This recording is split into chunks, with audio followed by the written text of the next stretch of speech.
නීතිඥ වන්නේ නායක සැඟවී ඇත. සැඟවී සිටින නීතිඥවරයා අල්ලන්න පොලිස් කණ්ඩායම් 6ක්. පොලිස් ඇසට වැලිගසමින් සැඟවී සිටින නීතිඥ ගුණරත්න වනිනායක මහතා අත්අඩංගුවට ගැනීම සඳහා විශේෂ පොලිස් කණ්ඩායම් 6ක් යොදවා ඇති බව පොලිස්පති ප්‍රියන්ත වීරසූරිය මහතා පවසයි.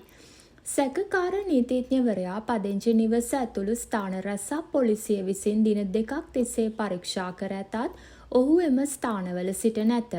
මේ අතර සැකකරු සිය ජංගම දුරකථනය පවා විසන්ධි කරගෙන සැඟවී සිටින බව විමර්ශන නිලධාරීහු පවසයි. ගල්කිස්ස අධිකරණයේ ප්‍රධාන ගේට්ටුවේ රාජකාරී කරමින් සිටි පොලිස් කොස්තාපල්වරයෙකුට ඉතාම අසභ්‍ය ආකාරයට බැනවැදී රාජකාරියට බාධා කරමින් අශෝභනාකාරයට හැසිරීම සම්බන්ධයෙන් නීතිඥ වනිනායක මහතාට එරෙහිව චෝදනා එල්ල වී ඇත. මේ සිද්ධිය සම්බන්ධයෙන් අවධානය යොමු කළ පොලිස්පති ප්‍රියන්ත වීරසූරිය මහතා සැකකාර නීතිඥවරයා අත්අඩංගුවට ගැනීම සඳහා ගල්කිස්ස පොලිස් කොට්ටාසයට නියෝගයක් කර තිබිණි. එහෙත් සැකකාර නීතිඥවරයා ආගිය ස්ථානයක් සොයා ගැනීමට පොලිසිය ඊයේ සවස් වන තුරුම සමත් වී නොතිබිණි.